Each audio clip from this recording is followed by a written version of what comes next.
Sí, está bien, estaba muy atento. Bueno. Yo lo vine a desconcentrar. Como que, Seguro, perdón, Cholo. seguro. Discúlpeme. Gabriel, Bueno. una pregunta.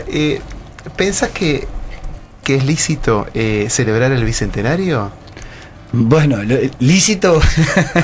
Estas preguntas son bastante punzantes, ¿no? Porque lícito. Me mata el lunes. Está. Vamos a decirlo al revés, ¿no? Perdón, que te la voy a tranquilizar. Porque Sí, formular porque ellas son las no, lícito es porque hasta hay una ley. Imagínate, no es ilegal festejarlo. Tenemos que festejarlo y estamos obligados por ley. Lo digo, al aire. Está, Cholo, ya está. Sí, pero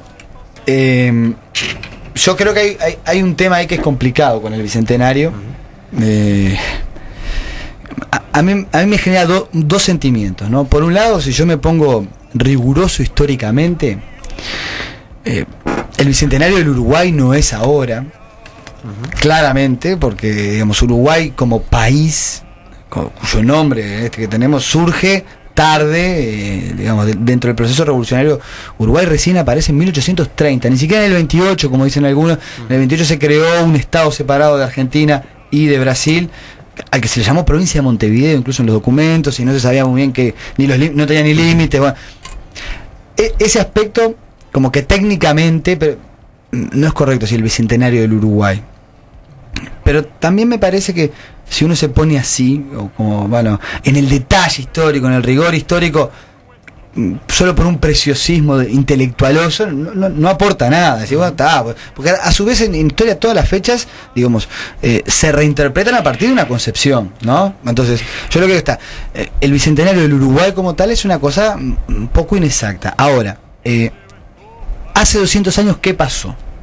Y si yo me pongo a mirar eso, ahí viene el otro sentimiento. Digo, pasaron cosas muy importantes para el pueblo oriental, que no se llamaba Uruguay, que se terminó llamando por muchos motivos que hay que ver, y son para estudiar y conocer, pero pasaron muchas cosas muy importantes, no solo en Uruguay.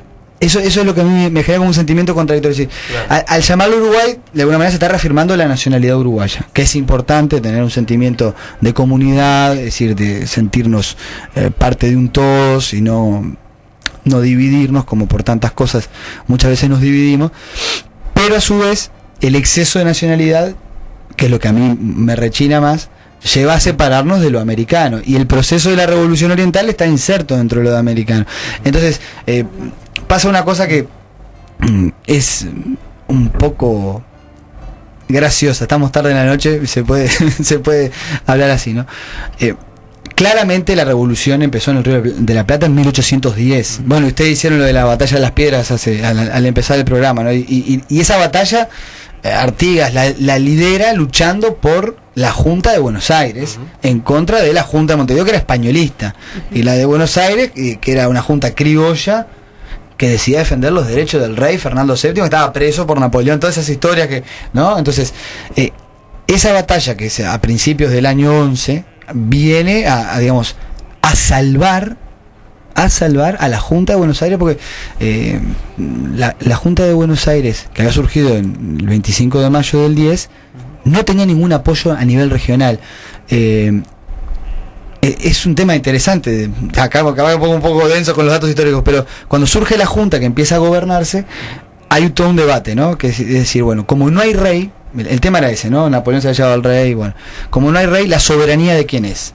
El rey era el soberano, pero ahora no está. La soberanía vuelve al pueblo. Entonces el Cabildo de Buenos Aires, la soberanía pasa a ser del Cabildo de Buenos Aires. Pero otros, algunos por intereses de que no fuera así, y otros, digamos, con honestidad plantean, bueno, pero si la soberanía vuelve al pueblo, Buenos Aires puede gobernar a Buenos Aires, pero ¿puede gobernar a los demás pueblos? ¿O los otros pueblos tienen que hacer sus propios cabildos? Entonces, ¿qué ocurre? Buenos Aires Buenos Aires tiene una tendencia centralista histórica, ¿no? O sea, los demás pueblos tienen que reconocer a la verdadera junta, que es ahora la nuestra, ¿no? Los criollos porteños. Y mandan tropas a Córdoba, yo levanto la mano, al norte, ¿no? Sí, al Alto Perú, a Paraguay, ¿está? Y en todos lados son rechazadas esas tropas. Paraguay se separa enseguida, dice, no, nosotros hacemos nuestra junta y nos gobernamos nosotros. Paraguay ahora sí celebra su independencia mucho más real, porque se declara autónomo y nunca más va a ser sometido por nadie hasta la Guerra de la Triple Alianza, ¿no? Pero Córdoba rechaza y se mantiene fiel a la Junta Española. Montevideo no acata la Junta de Buenos Aires, son todos españoles, no, nosotros respetamos la Junta de España. Entonces estaba quedando sola la Junta de Buenos Aires sin apoyos en la región, y ahí se da la historieta de que en el medio rural de nuestra banda oriental, mucha gente, muchos criollos y muchos indios ex misioneros, porque ya las misiones han sido expulsadas del territorio, ¿no? Se sublevan contra los españoles y se suman a la Junta. La Junta le da armas, pocas, pero le da, y caballos, artigas, para pelear contra los españoles en Montevideo. Y la batalla de las piedras lo que logra es romper, digamos, el control de los españolistas de Montevideo sobre el territorio ganadero y, digamos, pastoril de la banda oriental. Es más, es la primera batalla ganada por la Junta de Mayo. Si ustedes han ido a Buenos Aires, o si van en algún tiempo, fíjense que en la Plaza de Mayo hay una pirámide que conmemora la batalla de las piedras, una pirámide chiquitita, es un monumento ahí que está en el centro de la Plaza de Mayo, porque fue la primera victoria de las armas, digamos, criollas. No solo es la primera victoria oriental, es un tema súper interesante. Entonces, ¿qué pasó? Todo esto yo lo cuento porque en realidad, el año pasado, que en 1810, ¿se acuerdan que Argentina festejó su bicentenario? Sí. Y acá hubo todo un debate sobre incluso si hacer feriado o no el 25 de mayo, que terminó como, bueno, hubo todo un debate sobre el feriado laborable o no el 18 de mayo, si se corría, ¿no? Tenemos unos problemas, esos son problemas del presente, no de la historia, pero que ahí está bueno dar la visión histórica porque claramente, hasta la década del 30 del siglo XX, en Uruguay se festejaba, se conmemoraba, después, en la época Artigas se festejaban las fiestas mayas, que les llamaban mayas no por los indios, porque en mayo era el mes de la revolución, y hasta la década del 30 en Uruguay era feriado el 25 de mayo, en recuerdo de que la revolución había sido en conjunto. Claro. Pero yo creo que más mediatizado por todo el conflicto, que bueno, por suerte ahora se ha ido aflojando con Argentina y demás, pero hay un tema simbólico entre nosotros y Argentina, que es una relación compleja que da para estudiarla mucho, ¿no? Sí, es decir, entre que somos hermanos o primos y que nos botijean y nosotros nos queremos distintos y mejores. No, claro, una amiga. Esa propaganda era colosal, ¿no? Una cosa, excelente. Vivimos del turismo argentino, pero después no nos queremos. Una cosa, bueno, yo no tengo ningún amigo argentino, pero está igual, un amigo. Qué raro usted que tiene amigos por todos lados. Bueno, está, pero argentino no. No, claro. Sí. Bueno, nosotros no somos argentinos, pero en parte lo somos. Es una cosa complicadísima. Bueno, pero la cuestión es que, esta es mi interpretación, ¿no? Pero marcar el festejo junto con Argentina hubiera, de alguna manera, bajado la fuerza de la identidad uruguaya en sí. Esto ya había pasado en 1910 y 1911. Es un tema interesante porque Argentina celebró su centenario en 1910, su centenario, y había todo un lío con nosotros, como una cosa que se repite, la historia tiene eso, ¿no? No sé si se acuerdan de esto, pero Uruguay, cuando fija su tratado de límites, Uruguay nació sin límites, que hoy lo hablamos recién, ¿no? Pero cuando fija su tratado de límites con Brasil, fue en el año 1851, después de la Guerra Grande, todo, que Brasil, digamos, termina por demarcar nuestra zona norte y todo el oeste, ¿no? Todo el este con aquellos tratados. Pero con Argentina nosotros no teníamos ningún tratado de límites. Se había creado el Uruguay y no había tratado de límites. Entonces había un canciller, el ministro de Relaciones Exteriores de Argentina, llamado Ceballos, que había elaborado le llamaba la doctrina Ceballos de que toda el agua de los ríos era argentina. Claro, pero porque no había tratado de límites. Entonces, incluso se hablaba del país de costas secas, que si ya que se metía en la playa tenía que usar pasaporte, era medio delirio. El tema era aprovechar los canales de navegación.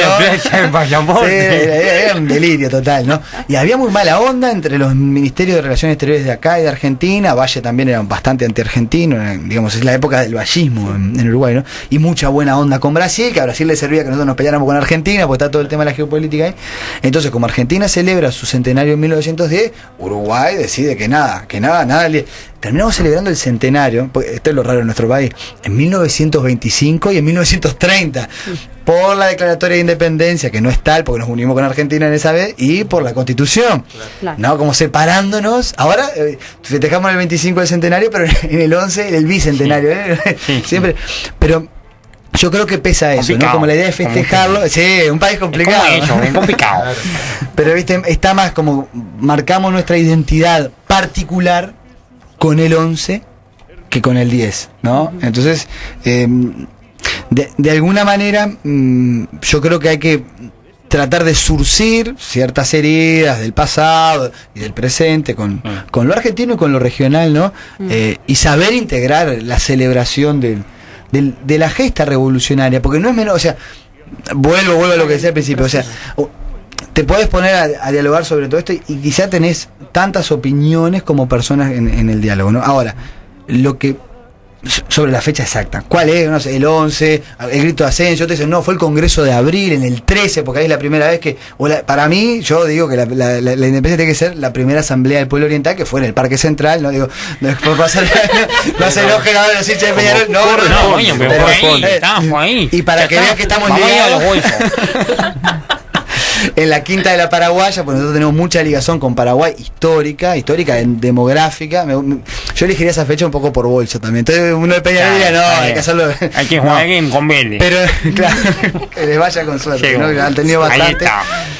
Pero en realidad, lo que está bueno es celebrar que, me parece a mí, el pueblo oriental, la gran mayoría del pueblo oriental, inicia un proceso de emancipación, de transformaciones sociales muy importantes, que si quieren de eso después hablamos un poco más, de autodeterminación como parte del proceso latinoamericano de independencia, de cambio de una sociedad de castas súper desigual, con esclavitud, con exclusión de los indígenas, con un proyecto que bueno, que en realidad fue muy integrador en muchos aspectos, sobre todo por el federalismo y por la inclusión de los indígenas.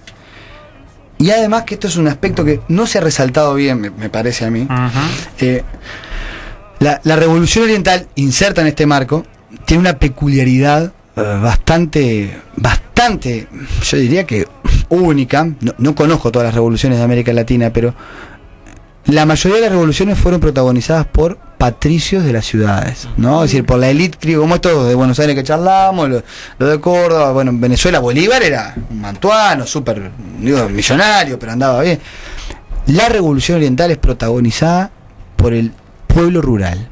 Y eso le da un componente distinto, incluso en sus reclamos, en sus planteos comunitarios. Es un tema muy interesante a estudiar. Por eso va a ser federal y no centralista, porque es gente del interior, ¿no? Que tiene otra forma de vivir la región y relacionarse no solo con el entorno, sino con sus, digamos, con la sociedad, con las otras localidades, ¿no? Es decir, por eso Artigas va a plantear la soberanía particular de los pueblos y no una soberanía única e indivisible, ¿no? Y eso es porque es una revolución rural, es la primera revolución rural que hay en esta región, y eso le va a dar un contenido distinto.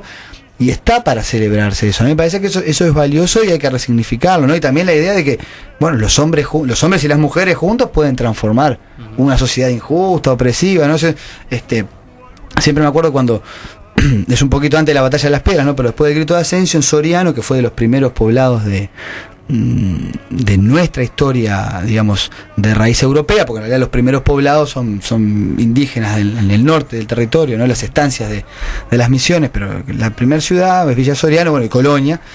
El párroco de Villa Soriano, y ya que estamos en Radio María, vale, más el recuerdo, el párroco escribe en el libro de difuntos la muerte de la tiranía de los Borbones hispánicos. ¿No? Es decir, eso es una revolución. Y eso es para celebrar. Claro. Si se acababa un régimen. Claro. Y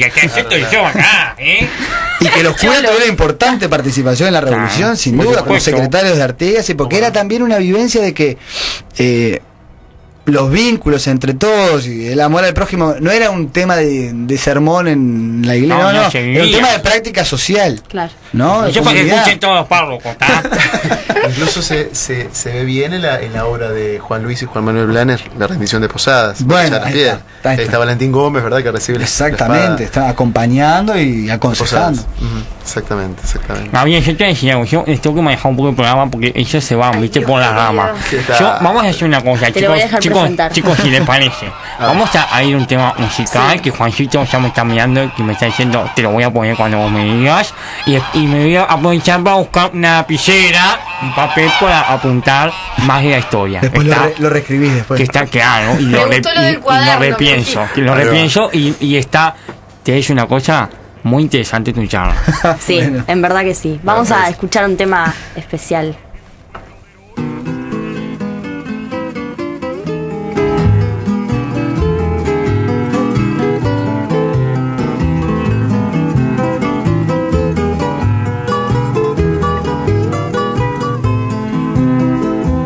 Ven a ese criollo rodeado